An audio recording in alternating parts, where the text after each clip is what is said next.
Introduction. We present this unabridged recording of Escape to the Skies. Written by Dave Johnson and read by Rachel Laurence.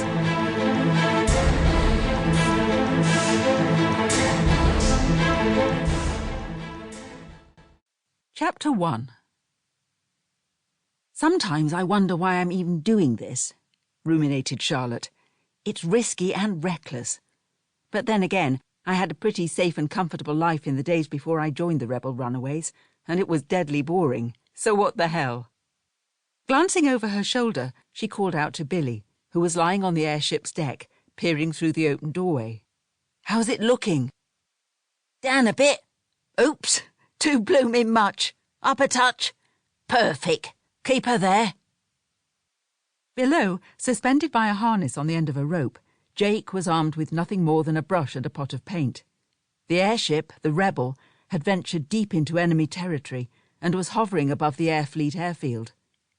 Tethered below were 13 airships, bristling with weapons, glistening in the moonlight.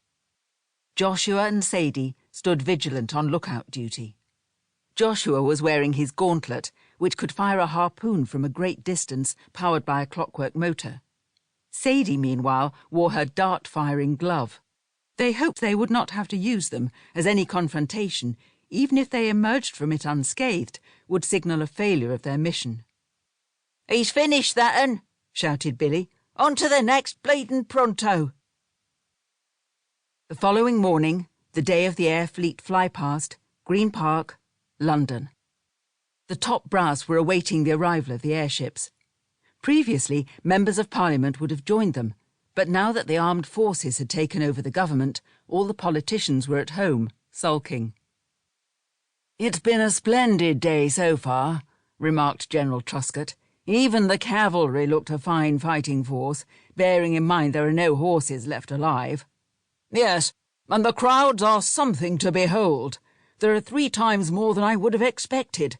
The park is almost bursting at the seams," replied the country's leader, Field Marshal Bellings.